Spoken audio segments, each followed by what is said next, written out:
Salve, salve, terráqueos! Começando mais um Pode Tudo no portal Tudo TV. É a vida, é momentos. Ahá! E a nossa convidada de hoje, ela é nada mais, nada menos que... Marisa Matos. Aê! Tudo bem, Clebinho? Aê, bem-vinda! Até que fim deu certo, né? A gente sempre falando, né? Vamos fazer, vamos Vamos marcar, fazer, vamos vamos marcar. agendar. Isso E, aí. meu amor, e deixa fluir que uma hora vai. É isso aí, Acontece. é a vida. Muito obrigado por estar aqui com a gente nessa nave flutuante. Ah, tô adorando. E você nasceu no estado de São Paulo. Eu sou de Santos. Nasci em Santos, São Paulo. Moro lá até hoje. Nunca morei em outro lugar. E trabalho aqui em São Paulo, né? E a infância toda, então, você passou em Santos? Toda. Infância toda em Santos. Assim, vários trabalhos fora, mas sempre em Santos. Desde criança, sempre morei lá. E como é que é, assim, ter uma infância praiana? Olha, por incrível que pareça, é normal, porque as pessoas acham que a gente vai todo dia na praia. Não é assim, não. Porque assim, a minha família é uma família mais humilde e tal, então a gente sempre morou um pouco distante da praia. Então praia era tipo assim, o evento, vamos à praia. Então aí tinha que marcar o dia, um final de semana que a gente pudesse ir e tal. Aí um bando de criança, né, porque minha mãe teve, meus pais, né, 4 filhas. Então tinha que levar esse povo todo pra praia. E não era fácil pegar ônibus com criança, se deslocar. Não é tão longe, porque Santos não é uma cidade imensa, né? Mas assim, tem a questão do deslocamento com criança, que tem que comer, que tem que se alimentar, que tem que não sei o quê, tem que levar roupa, sabe, porque mora longe. Você não mora na esquina da praia, né? Então, aí tem essa questão toda. Você pontuou uma coisa que é interessante, vai ser uma dúvida de uma série de pessoas. Inclusive para quem não mora em cidade praiana, né? A impressão, a imagem que a gente tem é que as pessoas que moram na praia, elas vão todos os dias e que todo mundo mora, digamos assim, 4 ruas da praia. Sim. Que é o caso de vocês, morava distante da praia. Distante, a gente morava mais pra periferia da cidade, né? Então, até hoje eu moro distante da praia. Já cheguei a morar mais perto, mas hoje moro distante da praia. E mesmo quem mora perto, será que vai todos os dias à praia? Depende da disponibilidade do tempo, né? Mas geralmente a pessoa desce ou vai dar uma caminhada num horário vago. Então isso tem muito em Santos. Gente caminhando, idosos, crianças brincando na areia. Assim, a pessoa que mora próximo, ela desce do prédio ou mora em casa e vai caminhando até ali, porque vira o quintal, né? A praia vira o quintal. Mas nosso quintal era outro, porque a gente cresceu brincando na rua. Vocês pegaram esse tempo aí de brincar na rua. Super, brincar na rua. A gente morava em rua fechada, que não tinha muito movimento de carro, sabe? A rua não tinha saída. Então era um conjunto de casas onde todas as ruas são iguais. E as brincadeiras eram pique-esconde? Tipo tocar campainha sem correr. Não. Não, fazíamos isso também. Não, mas a gente brincava. Os amigos, né? Você nunca fez, né? Não, eu fazia também. Eu sempre fui a mais tímida, assim, mais retraída, mas assim, no embalo vai todo mundo, né? Mas era assim, a gente brincava muito de queimada, de coisas assim que dá pra brincar na rua, né? Bicicleta, não tinha essa coisa de videogame quando eu era pequena, né? Videogame, não tinha muita coisa pra ver na TV. Tinha a sessão da tarde, aquelas coisas normal que passa até hoje. Mas brincadeira mesmo era na rua com os colegas. E as irmãs, né? Que você tinha mais 4 irmãs. 4 irmãs. É que eu sou a mais nova, né? Então a mais velha tem uma distância aí de mim, né? Casou cedo, inclusive. Mas assim, a gente brincava. Quando a gente morava numa outra casa anterior, que todas eram pequenas, o nosso quintal era imenso. Então a gente brincava dentro do quintal, não precisava nem pôr o pé na rua. Uau! Tinha frutas, tinha um monte de coisa, balancê, tudo dentro do nosso quintal. Que era uma casa antiga da minha avó. E a gente morava lá. E eles seus avós que plantaram essas frutas? Eu nem sei direito quem plantou, mas eu acredito que tenha sido eles. Porque o pessoal reclama muito, né? Todo mundo quer comer a fruta, mas plantar são poucos. Então, Mas a casa tinha, assim, muitas coisas, sabe? Frutas diferentes, tipo assim, era goiaba, era ameixa, era não sei o quê. laranja, Então, laranja não sei se tinha não lembro. Mas petinho. goiaba, ameixa, tinha, assim, vários pés de goiaba, goiaba branca, goiaba vermelha. Uau. Era uma festa. Pé de bananeira. Abacate, tinha essas coisas no quintal, era bem legal. Pé de bananeira é muito comum, né? Assim, Lá não cidade. tinha, eu acredito que a meus avós não tenham colocado, porque bananeira dá muita cobra, né? Dizem, né, que tem muito perigo. Ela atrai, né? Então não tinha. Né? Imagina, cobra com criança não comia. Não. Com ninguém, né, Kleber? Convenhamos. Não. Mas eu vi comentários assim que a cobra ela só ataca quando ela se sente ameaçada. Porque senão, quando não, ela passa. Mas até aí, imagina, a criança. Criança vai querer brincar com a cobra, é o bichinho, né? Imagina. Agora, nossa, você contando, a gente vai vendo essas figuras, os desenhos, essas imagens, é tão contagiante. Porque imagina os contatos que tinham com toda a vizinhança, né? As crianças ali, Sim. na vizinhança. É legal você falar isso da imagem, porque eu não sei se todo mundo, mas a gente que é artista, quando a gente ouve ou a gente lê uma história, a gente vê aquela imagem, né? É bem imagético na minha cabeça, acho que na sua também. E acho que na maioria dos artistas é assim, né? É muito comum. A cabecinha vai formando aquele cenário, né? Visualizando, imaginando, né? E olha interessante que você comentou há pouco que você era muito tímida, era uma criança tímida e se tornou uma artista. Sim, sim. É muito mágico, né? Esse contraste, né? É verdade. Que vai galgando. E aí você estudava ali próximo também dessa casa? Sim, a gente ia a pé pra escola, né? Sempre escolas próximas, né? Só quando chegou o nível médio que a gente teve que andar um pouco mais, mas dava pra ir a pé. Porque o nível médio a escola era um pouquinho mais longe. E aí a gente ia... Mas aí aquela turma, né? E continuou tocando a campainha, saindo correndo. Sim. E olha, o legal disso que você perguntou da praia, né? A gente morava num bairro que ficava mais próximo de São Vicente do que de Santos. Então, pra gente, a praia de São Vicente, às vezes ficava mais próxima. Então, na adolescência, a gente ia a pé. Tipo, a gente andava 40 minutos pra chegar na praia. Uau. A pé. Ou mais até. Porque a gente ia conversando, brincando, às vezes demorava até mais. E a gente ia pra praia em São Vicente. Porque era mais próximo do nosso bairro, que o nosso bairro era bem divisa de Santos e São Vicente. Então a gente ia mais pra lá do que pra Praia de Santos. Porque o pessoal que nasce ali é caiçara, né? É caiçara. A gente... Todo mundo da Baixada, na verdade, acaba sendo caiçara por conta, né, do contato ali com o mar, essas coisas. Então acaba sendo caiçara, né? Entendi. E aí aquelas travessuras de adolescente, criança... Fugia às vezes pra praia? Não. A gente era super obediente.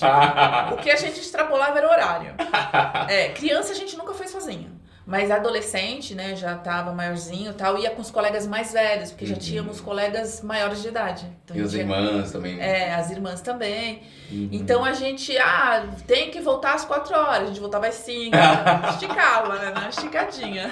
Que barato, né? É verdade. Coisas que a gente volta no tempo e dá assim, aquela nostalgia, né? Sim, uma lembrança dá boa. mesmo, dá vontade de visitar o passado.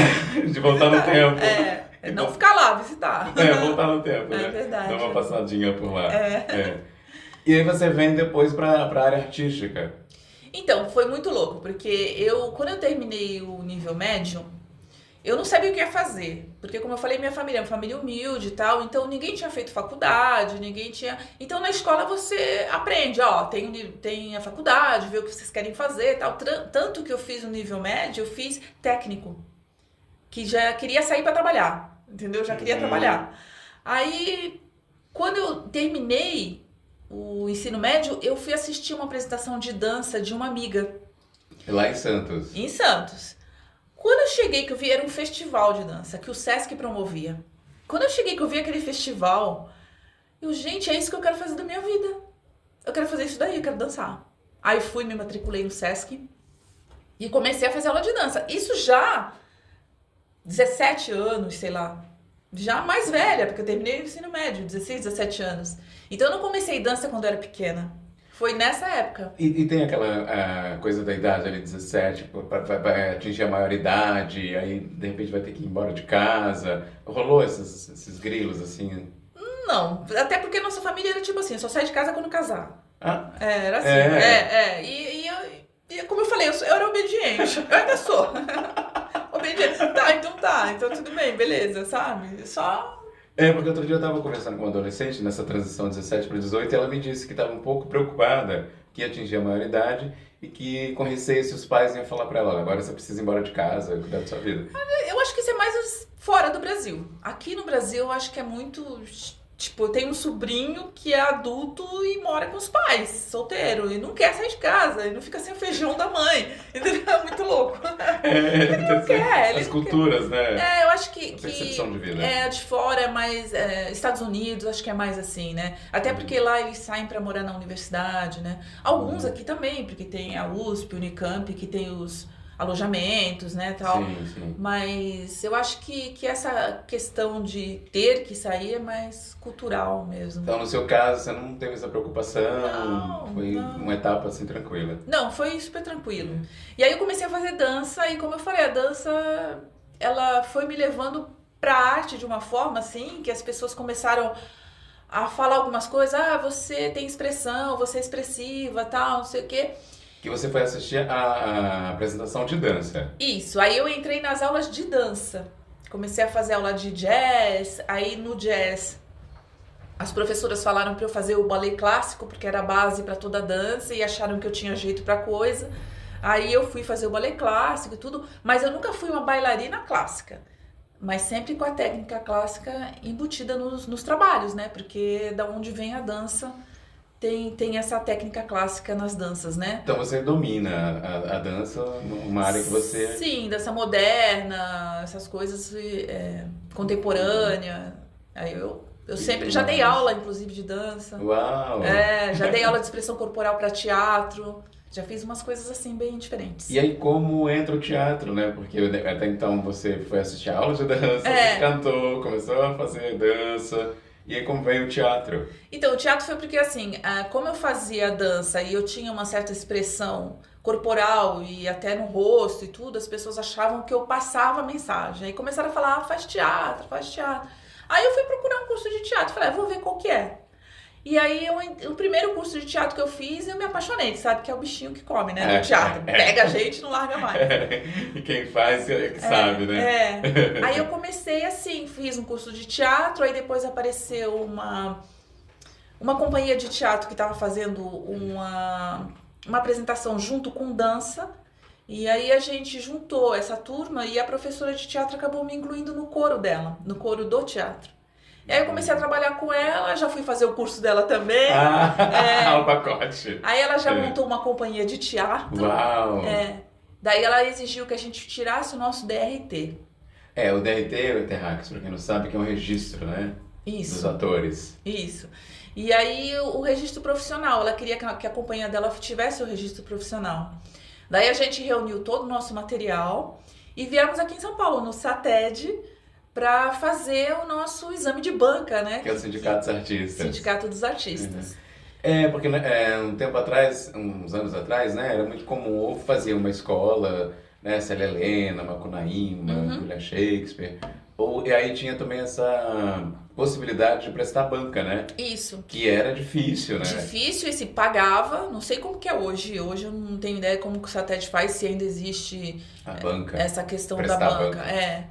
Mas a gente pagava por prova. E eram três provas. Era uma prova escrita, a gente ganhava uma apostila com tudo sobre teatro.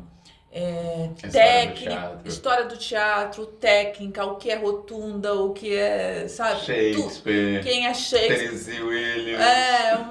Um monte de coisa na apostila. E eu achei legal porque tinha a questão técnica do aparelho teatro, né? Como que funciona um teatro. Isso era bem legal. E aí a gente estudava aquela apostila e fazia uma prova escrita. Aí se você passasse nessa prova escrita, é que você ia para o exame de banca. Aí tinha várias pessoas aqui. Ai, um frio na barriga, né? Menino, mas assim, a prova escrita também tinha que escolher um autor. E aí, na época, eu lembro que todo mundo escolheu o Nelson Rodrigues. E a gente tinha que estudar a vida e a obra do Nelson Rodrigues. E aí você lembra quem você escolheu? O autor da época? Não, então, foi o Nelson. Também. Eu escolhi o Nelson, todo mundo escolheu o Nelson, né? A maioria escolheu o Nelson Rodrigues, né? E aí a gente estudou pra caramba, estudamos as obras. Quando chegou na prova, caiu, tipo, uma ou duas perguntas, não lembro direito, sobre a vida dele. E só. Mas assim, estudar é sempre maravilhoso, principalmente no teatro. A gente precisa estudar, o ator precisa estudar. É essencial, né? É essencial. Sempre buscando, né? Estudar e ver coisas, que também é uma forma de você estudar, né? Porque é um reflexo, né? Você vai ali, vivencia. Ver teatro, imagina. Dança, gente, cinema, dança, teatro, exposições, museus, tudo. O ator precisa desse material. Observar as pessoas. Uma coisa que eu aprendi no primeiro curso de teatro. Observe as pessoas. Como elas andam, como elas conversam, o que elas fazem com as mãos, com as pernas, com os braços, tudo. Observe. Isso é um material gigante pra gente. A voz das pessoas também. Isso é uma coisa que a gente usa muito, inclusive, sabe? Não que você vai imitar, não é isso. Mas você, às vezes, pega uma personagem que você pode usar alguma coisa disso. Um compilado de tudo isso que você observou nas pessoas. Mas eu esqueci de falar. Voltando lá no SATED, no exame de banca. Então, tinha o exame prático, que a gente tinha que fazer. Era um pequeno texto de comédia, de drama, e ainda tinha uma leitura. Nossa! Era bem rigoroso. E ainda consegue lembrar ainda com aquele frio na barriga que dá? Nossa, dá um frio na barriga, né? Não, eu passei um perrengue nesse dia, um perrengue. Porque assim, como a gente foi uma turma de Santos que veio pra São Paulo, a gente fez réplica, um pro outro. Réplica é quando o outro ator, ele passa o texto, bate o texto aqui, né? Isso, ele contracena com você. Só que ele é a réplica porque, ele, no caso, ele não está sendo julgado no exame de banca, né? Então, ele é sua réplica. Qualquer pessoa é réplica da outra conversando, né? Na verdade. Mas para um exame de teatro e tudo, a gente estudou assim, né? A minha personagem, mas a minha personagem precisava conversar com outra pessoa na cena, que seria o outro personagem. Então, esse ator que vai fazer o outro personagem é a minha réplica. Sendo que quem está sendo avaliado é aquele ator daquele momento ali, né? E o outro apenas... É a réplica. E ele não é julgado, mesmo ele sendo um ator também, ou não, porque a réplica poderia ser qualquer um, no caso do exame de banca. E ele não vai ser julgado. Quem vai ser julgada sou eu. No caso, quem tá passando pelo teste. E aí é interessante porque assim, já conhece a pessoa, né? Que tá então, ali, mas aí deu uma confusão, porque a gente juntou essa turma pra vir fazer o exame de banca. E o que aconteceu? Chegou aqui, foi no Teatro Ruth Escobar. Alguns estavam em uma sala e outros em outra. Meu Deus! E teve casos da gente correr para outra sala, porque em seguida já ia entrar, a gente não sabia a ordem. Então a gente teve que se informar mais ou menos como seria essa ordem de apresentação dos testes para poder fazer réplica do colega. E é muito doido, porque vocês moravam, né, numa cidade interior, digamos, pequena, e chega numa capital, né, tudo grandioso, tudo novidade, teatro grande, sim, né, que tem história, né, que é um clássico do teatro, que é o Ruth Escobar.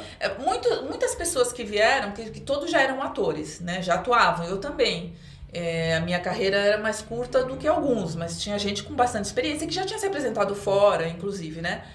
Mas essa questão da gente se unir para estudar foi muito bacana. E vir para cá, claro, é tudo muito novo. O Teatro Ruth Escobar, a gente veio conhecer, foi maravilhoso, né? O próprio SATED, a gente não conhecia, não sabia onde ficava. A gente teve que chegar lá, fazer a inscrição. Que até hoje acho que tá na Avenida São João, né? Eu acho que sim, Lá na Avenida Isso de mesmo. São Paulo, no centro, no Na centro, né? Avenida de São João, E aí o que aconteceu que eu passei o perrengue?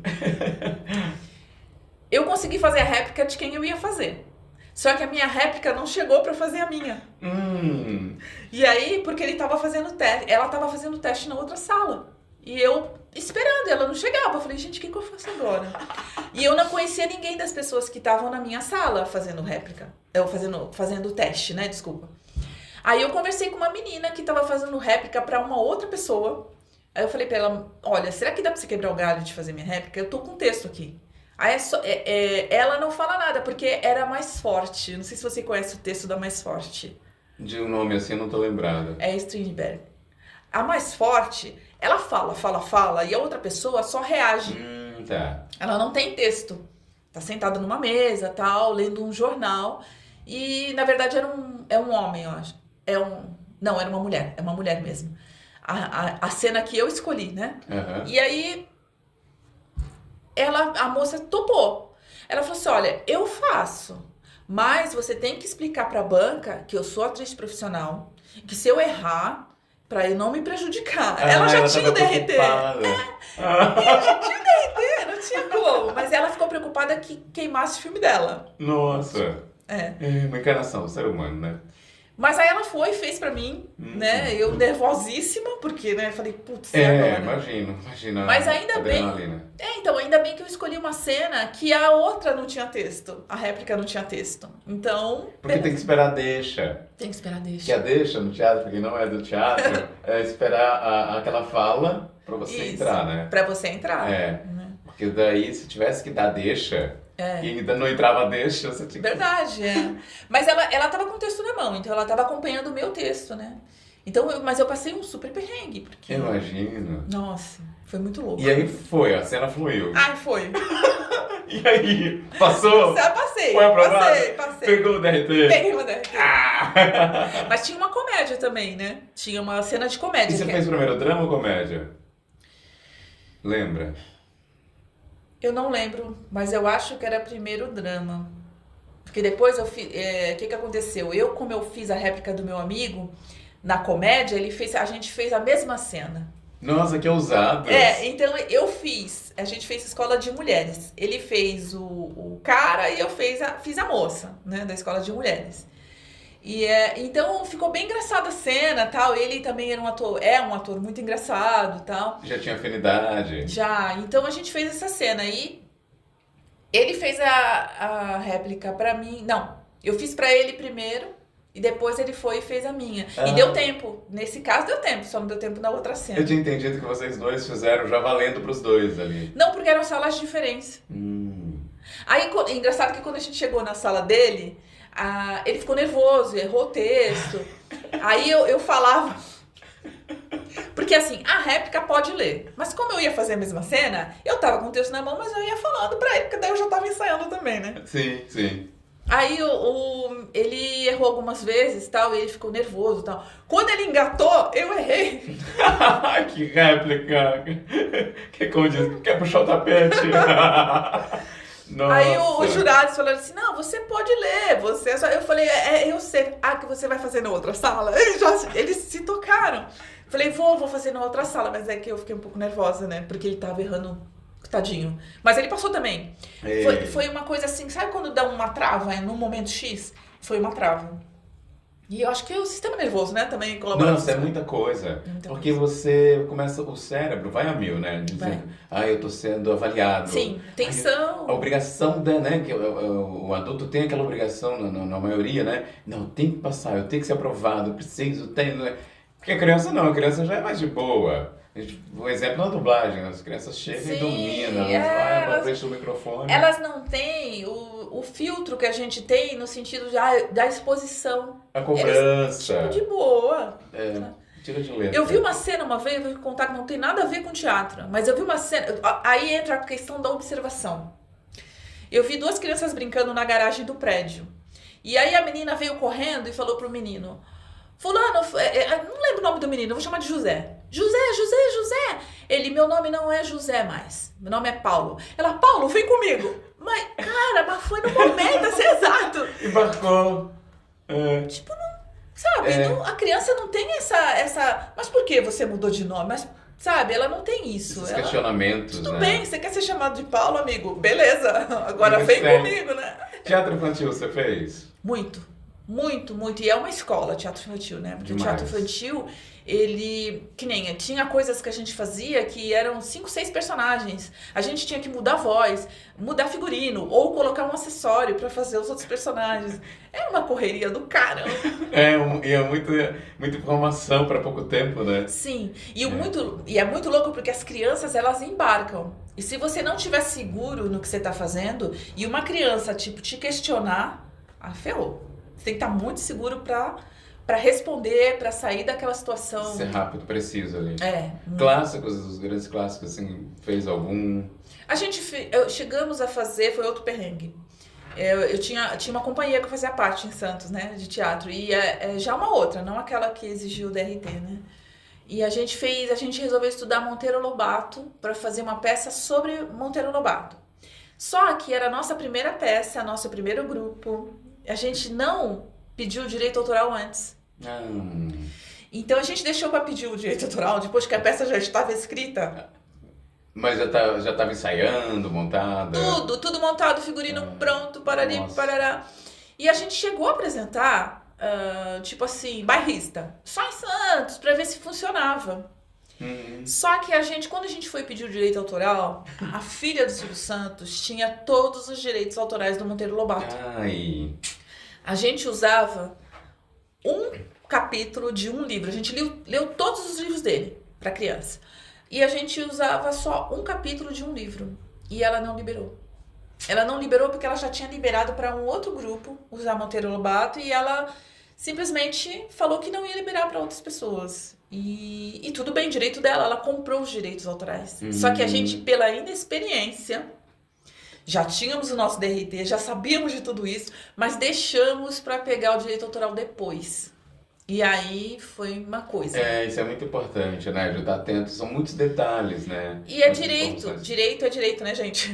Direito autoral. Então, tem jeito, tem que direito. sirva para outros terráqueos aí que tá começando, né? Enfim, que de repente quer fazer uma montagem, quer fazer uma adaptação, que é importante começar ali pela autorização, né? Pelos direitos autorais. Mas o mais legal foi que isso não foi tão ruim. A gente recebeu, foi um empurrão. O que a gente fez? A gente tinha feito uma adaptação daquele texto do Monteiro Lobato. Então, o que a gente fez? A gente manteve a estrutura do cenário, trocamos os figurinos e escrevemos outra peça. Pegamos o quê? Como a gente, dentro daquele texto do Monteiro Lobato, a gente usava uma fábula do La Fontaine, que é domínio público, a gente focou no domínio público, La Fontaine. E embarcou. Pegamos, mudamos a peça inteira e foi muito mais legal. E foi assim que a gente começou a escrever os nossos textos de teatro, para não ter mais problema com direito autoral. Às vezes é aquela coisa, né? De fazer do limão uma limonada. Fizemos, nossa, bolo de limão, limonada, tudo. Perfeito. Tudo, foi muito bacana. E tinha, assim, é muito comum às vezes, quando tá ensaiando, tá próximo da estreia, de sonhar, de ter um certo pesadelo. Sim, muito. Esqueceu o texto. Dia de apresentação na noite anterior. Eu sonhei muito. Eu sonhei que esqueci texto. Eu sonhava, a gente tinha um boneco em cena, eu sonhava que o boneco tinha caído na lama. Marisa, para. E agora, meu Deus. Na lama. Nossa, coisa louca assim, sabe? Parecia. Eu esqueci o figurino, eu chegava no cenário sem o figurino. Chegava na apresentação, gente, não lembro mais texto nenhum. Eu sonhava com essas coisas. Já aconteceu com você em cena? De repente, o figurino começar a cair, a soltar um botão? Não, isso não. Mas já aconteceu de trocar fala. Tipo assim, nesse novo texto que chamava Fabulando, que o anterior era Fabulando com Lobato, e a gente não pôde usar o Lobato. Então a gente usou Fábula só e usamos o nome Fabulando, ficamos com ele. A gente tinha 2 personagens, que era eu e a outra amiga, que eram os seres da floresta. Então eles não tinham sexo definido, eram seres da floresta. Só que um era de uma cor e outro de outra cor. O figurino, né?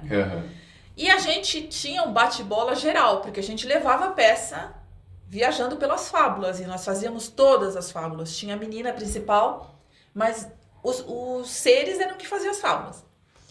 E aí, o que aconteceu? Teve um dia que a minha amiga falou o meu texto. Antecipou a fala. Por isso que é bom ensaiar, hein, gente? Ensaio é fundamental. Ensaio reflexo em cena. Não, e a gente ensaiava praticamente todo dia.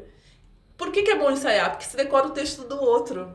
Ela decorou o meu e falou o meu. Que mania de ator. Ator às vezes só decora, deixa. Só deixa, Só né? deixa. Não, a gente decorava o texto inteiro porque a gente ensaiava bastante. A gente tinha muita segurança no que fazia. Conclusão, ela falou meu texto, eu falei o dela. Ufa. Em seguida. Foi muito legal. E Olha. já que tinha acontecido outras vezes de você, assim, meio que dar um branco, dar uma saída daquilo por causa de uma interferência, e a outra vir e fazer pra você, e fazer o seu texto. E tudo bem. Desde que saia, né? Porque teatro é ao vivo, não tem corta. Por falar em ao vivo, eu vi uma cena da Hebe Camargo, ela contando, que teve uma fase na TV ali no começo que era ao vivo também. Sim, sim. E aí tava ela e a outra garota propaganda, fazendo uma propaganda de um prato. Essa é uma velha manjada, né? E aí parece que o prato quebra, e ela tinha acabado de falar que o prato era excelente, ele era inquebrável. E pá! Aí a outra atriz, muito mais rápido, esse não era tal marca. Esse não era tal marca. Sim, tem isso, Então, tem isso, verdade. Vem já conserta. Da né? gente chegar e consertar, verdade, né? Muito legal. E a gente tinha uma outra peça também para criança, que a gente fazia uma coisa bem legal, que era um aniversário. Só que como era uma peça para criança, ela era interativa. Então a gente tinha placas que as pessoas falavam, quando aparecia a placa, elas falavam o que estava na placa. Era uma audiência e tinha uma coisa assim de comentários da plateia. Então quando aparecia a placa de ó, todo mundo ficava ó. Isso era treinado durante a peça. E quando tinha comentários era buru, buru, buru, buru, buru. Era uma coisa assim. Então tinha placas, né? Então a gente fazia um aniversário na plateia. Então a gente pensando que quem trabalha com criança tem que pensar em tudo. A gente não pode fazer um aniversário na plateia para uma criança, porque as outras vão ficar chateadas. Então a gente vai pegar quem? Uma mãe? Não, porque mãe é muito próximo das crianças. Pai. A gente vai pegar um pai. Então toda a apresentação era um pai. Porque o pai, ele inibe um pouco as outras crianças de se aproximarem. O filho dele, tudo bem. Mas quando é mulher, as crianças pulam em cima, né? E a gente fazia. E tinha, uma das personagens tinha que entrar com um bolinho. Era um pão de mel que a gente comprava. Enfiava, sabe aquelas velhinhas de aniversário? A gente enfiava a orelha e tinha que acender. E o dia que não acendia aquilo? Ai. E a menina... tinha dia que ela entrava com uma cara. Gente, não acendeu. Ai, vem assim mesmo. A gente canta parabéns. Tem coisas que acontecem em cena que você tem que dar um jeito, teatro, ao vivo, e todo mundo sabe, pode acontecer. Sim, sim. Né? Pode acontecer, não tem... Ali ao vivo, né? A vida ao vivo, acontecendo ali. Ai, eu tô falando muito, claro. É a vida em movimento o tempo todo. Não, porque quando a gente fala de arte, de teatro, é uma coisa tão envolvente que a gente acaba, né? Se empolga, né? Se empolga. É empolgante. E você chegou também a fazer aqueles exercícios para aquecer a voz? Sim. Sim, sempre. Até pra dublar. Às vezes eu fico na recepção fazendo, e às vezes eu gosto muito de fazer que vibra o lábio, né? Mas eu faço baixinho no meu canto, né? A vibração de língua e tal. E um dia eu tava fazendo... Aí a moça da recepção, gente, tem algum celular vibrando? Não, sou eu que tô aquecendo a voz. A vergonha, paguei mó mico. Acontece, histórias acontecem. Porque parecia mesmo, né? O celular Não, mas vibrando. é muito maluco mesmo. Aconteceu na pandemia, de vários colegas dizerem que a família estava achando que estava surtando, porque estava ensaiando peças, cenas, e aí muitas vezes os pais, alguém da família abria a porta, enfim, e a pessoa estava lá. Sim. E aí não tá participando, não tá sabendo o que tá acontecendo. Nossa, vou levar pro hospício. Sim, às vezes eu aqueço voz no ônibus, como eu moro em Santos, trabalho em São Paulo, eu venho aquecendo a voz. Faço baixinho pra não incomodar ninguém, né?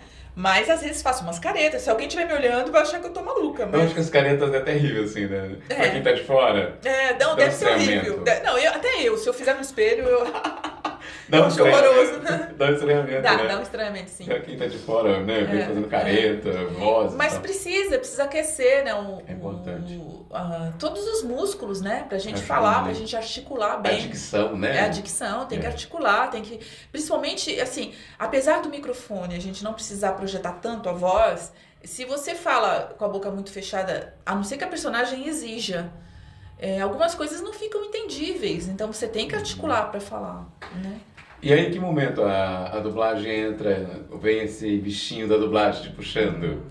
Então, dublar sempre foi uma coisa que eu gostei, mas eu não era uma pessoa que, tipo, estudava, ia buscar, porque naquela época que eu fazia teatro, a gente não tinha tanto acesso à informação, a internet é uma coisa muito nova, né? E eu comecei lá atrás. Então a gente não tinha essa coisa, vamos procurar ali quem são os dubladores, né? Então a gente ouvia o que passava na televisão, versão brasileira, não sei quem, então sabe, essas coisas. Aí eu com esse grupo que eu fazia parte, a gente chegou a vir em São Paulo fazer uma visita numa casa de dublagem, depois que a gente tinha o DRT, porque a gente queria dublar. Então a gente chegou a fazer uma visita para perguntar se a gente podia fazer teste, como funcionava. E aí foi assim, quem são vocês, né? Tipo... Saíram da onde? Fizeram curso, alguma coisa? A gente nem sabia que tinha curso, né? Porque, como eu falei, a gente não se informava muito. E nem sei se naquela época tinha tantos cursos como tem hoje, né? E aí a gente, ficou meio desanimada, né? Ai, caramba, não, mas vocês têm que fazer estágio. Putz, tem que vir pra cá fazer estágio, a gente vai gastar dinheiro, como é que vai fazer? Então a gente investiu no teatro a vida toda e tal, né? Fiz faculdade. Você fez faculdade de quê? Eu fiz letras por causa do teatro, eu escrevia textos. Então, o teatro me levou... Porque, assim, lá atrás eu até queria fazer faculdade de dança ou de educação física, mas não rolou porque não tinha grana pra pagar. Quando que eu já estava trabalhando com teatro e tudo, aí eu falei, bom, eu vou... Porque eu fazia teatro à noite, eu trabalhava com outra coisa durante o dia e fazia teatro à noite, né? Isso eu nem comentei, não vivia de teatro. Conciliava, né? Aí teve um ponto crucial que eu resolvi, não, eu preciso viver de teatro. Mas aí depois eu consigo ter tempo. Que corajosa, muito corajosa. Aí eu peguei, então, e aí a faculdade veio porque a gente escrevia muito textos, e essa companhia que eu fazia parte, a gente recebia muita encomenda de texto para CIPA, para fazer dentro das empresas sobre segurança de trabalho. E a gente mora numa cidade portuária. Então, muita gente do Porto vinha procurar o nosso grupo para fazer os espetáculos. E como a gente sempre foi de botar a mão na massa, o que a gente fazia? A gente não montava uma peça só para todo mundo e adaptava, não. Já se empolgava. A gente ia lá no emprego do cara, colocava o capacete, ia lá no local que ele trabalhava, que os caras da CIPA queriam falar sobre aquilo. Vivenciávamos aquilo, claro, não fazíamos o trabalho dele, mas assim, a gente entendia como funcionava. E aí sim, do que vocês querem falar? De que tipo de acidente? Do que vocês querem? Que a gente quer reforçar tal coisa. Volta para casa e escreve o texto. Escrevíamos o texto para aquela empresa. Depois a gente chegava lá, mostrava pros caras da CIPA, vê se precisa mudar alguma coisa, se a gente tá falando alguma coisa errada. Nossa, que trabalhoso. A gente tinha esse trabalho. E depois a gente reunia, porque era um grupo de mulheres. Então, CIPA, a gente vai falar com todo mundo. Daí não que a gente não fizesse homem, mas a gente achava que para entrar numa empresa, a gente tinha que ter a representação masculina no grupo. Então a gente contratava os atores, de acordo com o cachê que era recebido, e pagava para os meninos, e a gente fazia tudo. Era um grupo de quantas mulheres? 3. E aí a gente chamava geralmente 2 meninos, né? E pra ficar 5 pessoas, até pra não ficar muita gente, porque a gente ia entrar numa empresa, a gente não tinha um teatro à disposição. Toda uma logística, E a gente não tinha um teatro à disposição. Então a gente tinha que caber no espaço que eles tinham, às vezes um auditório, às vezes até um espaço mais aberto, e tinha que ser restringido por conta de voz e tudo, né? Pra gente projetar voz e tal. Então a gente fazia muito isso. Então, por conta de escrever textos, eu resolvi fazer letras. Aí fui fazer letras, fiz português e espanhol. Uau! Foi uma faculdade à distância até que eu fiz, mas com polo presencial em Santos. Então, o presencial eu tinha aula uma vez na semana. Então, e que possibilitou, né? Essa questão de distância facilita, né? Na verdade, eu não queria ir para sala de aula, porque eu ia entrar numa turma bem mais nova que eu, porque eu já fiz com uma idade mais avançada, e eu tinha que cuidar da vida. Eu tinha outras coisas, eu tinha trabalho, eu tinha outras prioridades, tinha o teatro que eu precisava fazer as coisas. Então, eu falei, não, então... À distância, você estuda mais do que no presencial. Olha, a gente tem a percepção que é o contrário, né? Então, só que à distância, pelo menos na universidade que eu fiz, você tem que fazer tudo em uma semana. Todos os trabalhos, todos os estudos que você tem que fazer sozinho em casa. É você e você. Tem o polo que você pode mandar perguntas. Eles respondem lá da universidade para você. E na aula presencial, no caso da universidade que eu fiz metodista.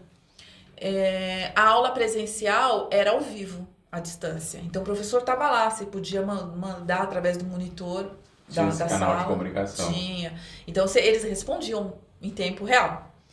Mas, cara, você estuda muito. E foi muito bom, tem tudo a ver com teatro. Você aprende muita coisa, muito. Nossa, letras tem muito a ver com teatro. Porque muita gente tem a impressão que letras é uma coisa mais fechada, Não. mais focadinha ali. É claro, você tem que ter um foco, né? Se você focar só em eu quero dar aula, você vai aprender tudo aquilo e vai direcionar. Mas como a gente é artista, a gente aprende de uma outra forma, eu acho. Não que nós somos especiais, não é isso que eu tô dizendo. Eu tô dizendo que a gente tem uma visão de algumas coisas diferentes. E eu fui pra lá pra isso. Pra aprender a escrever melhor e entender melhor os autores. E isso, apesar da gente estudar no teatro, se entende melhor assim, a questão da poesia, as escolas que passam nos anos. Tem um né? aprofundamento, né? Você tem. E aí você começa a ver que aquilo tudo tem porquê. Não é aquilo só que você aprende na escola quando você faz o nível médio, né? Não. Tem um porquê daquele autor ter escrito daquela forma, naquela época e X. A justificativa chega melhor, né? Sim, você começa. Você dá uma aprofundada naquela história, entendeu? Naquele autor de escola, que escola que ele veio, né? Parnasianismo, não sei o quê, né? É tudo isso que a gente sabe que existe, que a gente aprende na escola comum, mas que dentro da universidade você acaba ampliando e se aprofundando naquilo. É bem legal. Consegue absorver melhor tudo aquilo. Bem legal. E aí, a sua imaginação vai aparecer. Não para, né? Vai a mil. E aí, você, voltando na questão no item lá da dublagem, vocês vieram para fazer foram até uma dubladora para poder entender como é que funciona, Fomos fazer até uma casa de dublagem, isso. Aí a gente voltou, esqueceu a história, parari, parará. Quando eu terminei a universidade, conheci umas pessoas e tal, e aí essas pessoas falaram assim, a gente vai fazer um curso de rádio e tal, você não quer fazer? Eu falei, não. Não, porque assim, era caro, não tinha grana pra pagar e tal, eu falei, bom, tudo bem. Aí, eles resolveram depois fazer curso de dublagem. Ninguém tinha DRT, eles. Nem eu tinha, eles não. Falei, gente, mas pra dublar, vocês têm que ser ator, né, profissional. Não, mas a gente quer fazer o curso de dublagem pra narrar. E narrador não precisa de DRT. E pra falar melhor no rádio, pra interpretar melhor o que a gente faz na rádio e tal. Falei, gente, então eu vou junto. Aí, o que eu pensei? Eu vou entrar, eu gostava muito de audiolivro, de também narrar, mas audiolivro. E aí eu peguei e falei assim, bom, eu vou numa casa de dublagem que tem em São Paulo. Tinha uma amiga minha que trabalhava na Luminous com o Chiquinho. E ela falou, vai lá, faz um registro de voz. Aí eu vim pra São Paulo, fiz um registro de voz com o Chiquinho. E conversando com ele falou, pô, eu sou dubladora, aqui é uma casa de dublagem, a gente trabalha com audiolivro também. Mas você tem DRT? Eu falei, tenho. Por que você não dubla? Eu falei, porque eu não conheço direito a dublagem, eu não sei muito como que funciona a linguagem da dublagem, eu sou atriz e tudo. Ele tava resgatando algo lá de trás. Aí eu falei pra ele, poxa, eu precisaria fazer um curso, mas os cursos são caros. Daí o Chiquinho falou assim, tenta fazer no Senac, porque o Senac é um lugar bacana de fazer, eles parcelam e eu acho que o curso é mais barato. Eu falei, opa, sim, acendeu a luzinha estava precisando disso, né? Daí eu me informei no Senac, agradeço ao Chiquinho, informei no Senac e o Senac realmente parcelava e tal, e tinha curso de sábado, que era bacana, era um curso mais extenso, eu não precisava vir pra cá toda semana, durante a semana eu vinha sábado e ficava um grande período fazendo curso. Porque também encarece você vir todo dia, né? Fazer o curso e tal. Tempo, energia. E dinheiro. É. Aí, na época, eu não podia gastar tudo isso. Daí eu fiz o curso de sábado. Foi um curso bem bacana. Ele começava, não sei como é hoje no Senac, mas o curso tinha uma aula de voz com uma fonoaudióloga. Depois tinha uma aula de interpretação. Depois que a gente passava por esses por essas duas disciplinas aí, né? A fonoaudióloga e, no caso, o teatro, interpretação, a gente ia para o microfone. Então a gente já ia mais focado na voz. Eu tava aquecido ali, preparado. Eu acho que fonoaudióloga tinha sido a primeira vez que eu tinha feito. Então, eu trabalhava com a voz há anos, aquecia a voz com todos os exercícios que o teatro traz, com todas as apostilas que você lê sobre voz, né? Mas prático, com uma fono, eu nunca tinha feito. E foi bacana, porque eu fiz no curso. E aprendi bastante também. E a aula de interpretação, claro, a gente acaba sendo um pouco mais... fácil, entre aspas, pra nós, porque a gente já vem do teatro, né? É só dosar, né? O que acontece muito também de projetar muito a voz, né? Sim. E quem vem do teatro às vezes projeta muito. Projeta muito. É só dosar ali, né? Isso. Fazer um ajuste pra o microfone estar ali pertinho, né? Modular. Todas essas dicas, ela falava, inclusive, sobre a questão da articulação e tudo, né? Então, aí depois a gente foi para o estúdio, que foi assim... Nossa, é muito interessante, sonho. Né? Esquece o mundo lá fora, né? É difícil, dublagem é difícil. É difícil porque assim, você... técnica. Quando a gente chega do teatro pra ver o que é a dublagem, na verdade, do meu caso, tô falando do meu caso, é diferente. É uma outra linguagem, é uma outra coisa. Apesar de toda a sua bagagem de interpretação, de conhecimento, de personagem e tudo, você vai aprender uma linguagem nova, como é diferente o cinema. Né? Então, assim, como é diferente a TV. A dublagem também é diferente. Inclusive, você tem toda a questão de olhar o QR Code, olhar o texto no papel. Olhar a boca. Olhar a boca. Olhar, o cara tá deitado, o cara tá sentado. Como que ele fala nessa situação? E é muito rápido. Aí você vai buscar, né? É muito rápido, porque assim, é muita informação para pouco tempo, né? Os cursos são rápidos. Apesar do Senac ter uma carga horária bacana de curso, é rápido, porque quando você vai aprender mesmo, você tem que ver uma outra pessoa fazendo, né? É a prática, né? E você vê no curso, você vê até a professora, no caso, fazendo, você vê as outras pessoas fazendo, mas você mesmo, quando chega ali na estante, você, ai meu Deus! E é muito maluco, porque é muito rápido, né? A dublagem, o fazer é muito rápido. Sim. Porque, né, a gente tem uma vez para poder passar, a segunda para ensaiar e a terceira já gravando. Você não estuda personagem! E às vezes nem é personagem, porque aí tem o povo do reality show. Que não são atores, né? Que não tem uma respiração. Não tem, e assim, e você tem que perceber isso, como essa pessoa tá falando, em minutos, como você falou. Você assiste, você não recebe o texto antes.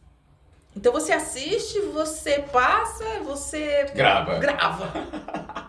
Máximo passar mais uma vezinha, quando dá. Porque todo um tempo, né? E aí você, nesse curto tempo, é legal porque você trabalha muito o cérebro, né? Porque nesse curto espaço de tempo, você tem que ter a percepção, e isso entra o trabalho do ator. Como essa pessoa tá falando, que tom de voz ela tá usando, ela tá sofrendo, ela tá feliz, ela tá neutra. Quem são essas pessoas? Você não vai saber nunca. Mas assim, né? A pessoa do reality show, você não sabe direito quem é. Mas assim, você tem que ter essa percepção, essa observação dessa pessoa. E entra lá o que eu falei no início do meu curso de teatro. Observe. E essa observação tem que ser rápida. Como curiosidade, já teve alguma vez assim... Porque é o momento ali, né, de você mostrar seu talento, o seu trabalho, mas aí tem uma série de insegurança, que é o ofício do fazer. Já aconteceu de uma vez ver um texto ali e falar, ai, posso ir ali e volto depois? Já aconteceu? Olha, não. Eu sou um pouco assim, eu gosto de desafios, né? E o que acontece às vezes é você ver aquele textão, aquele bifão. Que é o famoso bife, né? Texto grande. Não é? O bifão. Aí você fala, caramba, eu vou ter que fazer por partes. Tá aí, o pulo do gato, né? Fazer por partes. Porque você, né, dá um primeiro susto no primeiro momento, porque, né, muitas vezes não é uma personagem que você já conhece, né? Agora, tirando o reality de lado, quando é personagem mesmo, você não conhece. Se é uma personagem fixa que você já conhece, você já tem até já fiz essa personagem. Então você já sabe mais ou menos o tom de voz, como que ela age, que sorriso que ela tem. Mesmo no reality, eu peguei uma vez um reality que eu fiz direto, uma moça, e então eram episódios dela, eu já sabia como ela era. Então isso fica muito mais fácil para você se preocupar mais com o texto, né? Então às vezes chega aquele textão, mas você já sabe que ela fala rindo, ou que ela, naquele momento que ela tá nervosa, você já sabe mais ou menos como que ela funciona, né? Que ela vai reagir. Então você vai se preocupar mais com o texto. E tem a direção também, né? Que o diretor é muito importante. Ele te mostra caminhos ali, né? Tá junto ali. Muito importante. Caminhos. Até porque o diretor, ele assiste tudo.